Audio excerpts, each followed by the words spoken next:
ഒരുമിച്ച് കൂടി അഖിലിന് പിന്തുണ നൽകുന്നു എന്നറിയുന്നതിൽ വലിയ സന്തോഷമുണ്ട്. ഞാൻ ഏതാണ്ട് 48 മണ്ഡലങ്ങളിലും പര്യടനം പ്രചരണമൊക്കെ കഴിഞ്ഞ് അവസാന നിമിഷമാണ് ഇവിടെ എത്താൻ സാധിച്ചത്. പക്ഷേ ഈ ഒരു വരവോടുകൂടി മാത്രമാണ് എൻ്റെ പ്രചരണത്തിന് ഒരുപക്ഷെ ഒരു പൂർണ്ണത നേടാൻ സാധിക്കുന്നത്. ഉറപ്പായിട്ടും മാറേണ്ടതെല്ലാം മാറിയേ പറ്റും. മാറ്റേണ്ടത് ജനങ്ങളാണ്. ആ ജനങ്ങൾ തയ്യാറെടുത്ത് കഴിഞ്ഞിരിക്കുന്നു. നമുക്ക് സ്ഥാനാർത്ഥികളുടെ കാര്യത്തിൽ നിങ്ങളുടെ മുന്നിൽ ഇതിനു മുമ്പ് എത്രയോ തവണ ജനങ്ങൾക്ക് വേണ്ടി ശബ്ദമുയർത്തുന്ന ഒരു വ്യക്തിയാണ് അഖിൽ മാരാറെന്ന് നമുക്ക് നിരവധി തവണ നിരവധി വിഷയങ്ങളുമായി ബന്ധപ്പെട്ടാണ് പൊതുസമൂഹത്തിന് മുമ്പിൽ സാക്ഷ്യപത്രം അഖിലിന്റെ പ്രവർത്തന പരിചയ സമ്പന്നത എല്ലാം നിങ്ങൾക്ക് വേണ്ടി നിയമസഭയിൽ ശബ്ദമുയർത്തുന്നതിന് വേണ്ടി നിങ്ങൾ അഖിലിന് തൃക്കാക്കരയിൽ നിന്ന് ജയിപ്പിച്ചു വിടണം വമ്പിച്ച ഭൂരിപക്ഷത്തോടെ എന്ന് മാത്രമേ എനിക്ക് അഭ്യർത്ഥിക്കുവാൻ സാധിക്കൂ. മാറാത്തതൊന്നും ഉറച്ചു മാറില്ല എന്ന് പറഞ്ഞ് നിൽക്കുന്നതല്ല.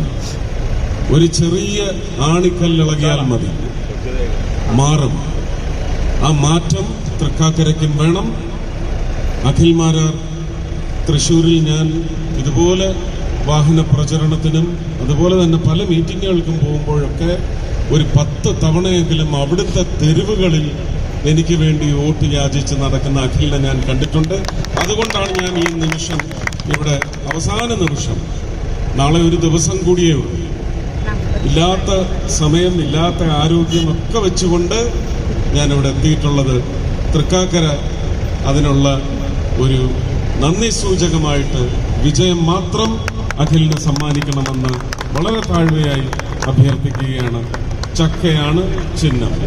ഞാൻ ആദ്യമായിട്ടാണ് താമരക്കല്ലാതെ ഒരു ചിഹ്നത്തില് വോട്ട് അഭ്യർത്ഥിക്കുന്നത്. ഇതിനു മുമ്പ് BDJS വേണ്ടി 2016 അഭ്യർത്ഥിച്ചിട്ടുണ്ട്. ഈ ഇലക്ഷനിൽ ആദ്യമായിട്ടാണ്. കുന്നത്തുനാട് നിന്ന് നമ്മുടെ സഹോദരൻ ജയിച്ചു വരണം, തൃപ്പൂണിത്തുറയിൽ നിന്ന് പ്രിയ സഹോദരി ജയിച്ചു വരണം. അങ്ങനെ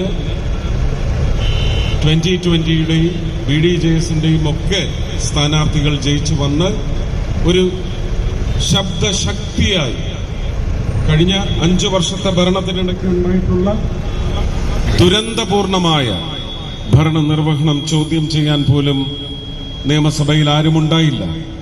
എല്ലാവരും അങ്ങോട്ടും ഇങ്ങോട്ടും ഈ സ്വർണത്തിന്റെ കാര്യമാണെങ്കിൽ തന്നെ അവിടുന്ന് സോണിയാഗാന്ധിയുടെ ഫോട്ടോ ഇടും, ഇവിടുന്ന് അങ്ങോട്ട് കടകംപള്ളിയുടെ ഫോട്ടോ ഇടും, ഉടനെ അവിടുന്ന് പിങ്കി മോളുടെ പടവിടും, രാഹുലിന്റെ പടവിടും, ഉടനെ വാസവൻ മിനിസ്റ്റർ അടൂർ പ്രകാശ്, ഇങ്ങനെ പടമിട്ട് കളിക്കും. നമ്മൾ ചീട്ടുകളിയാണ് അവിടെ നടന്നുകൊണ്ടിരുന്നത്. ജോസും ജാക്കിയും ആസും പിന്നെ ജോക്കറെയൊക്കെ ഇട്ടുള്ള ഒരു കളിയാണ് നടന്നുകൊണ്ടിരുന്നത്. പക്ഷെ അവിടെ ശോഭാ സുരേന്ദ്രൻ ഉറപ്പായിട്ടും ആ വംശത്തിൽപ്പെടുന്ന ഒരു ചീറ്റപ്പുലി തന്നെയാണ് അഖിൽ മാരാർ. അവരുടെ ശബ്ദമുണ്ടായിരുന്നെങ്കിൽ, ജനങ്ങൾക്ക് വേണ്ടിയുള്ള ശബ്ദം അവിടെ ഉയർന്നേന്. അത് അടുത്ത 5 വർഷം നിങ്ങൾ ഉറപ്പുവരുത്തണം. അക്കൂട്ടത്തിൽ പ്രിയ അഖിൽ മാരാറും ഉണ്ടാവണമെന്ന് മാത്രം ആഗ്രഹിച്ച് പ്രാർത്ഥിച്ച് അഖിലിനെ അനുഗ്രഹിച്ചുകൊണ്ട് എല്ലാവിധ നന്മകളും നേരുന്നു അഖിൽ MLA ആകാൻ പോകുന്ന തൃക്കാക്കര മണ്ഡലത്തിന്. എല്ലാവർക്കും എൻ്റെ സ്നേഹം, നന്ദി, നമസ്കാരം.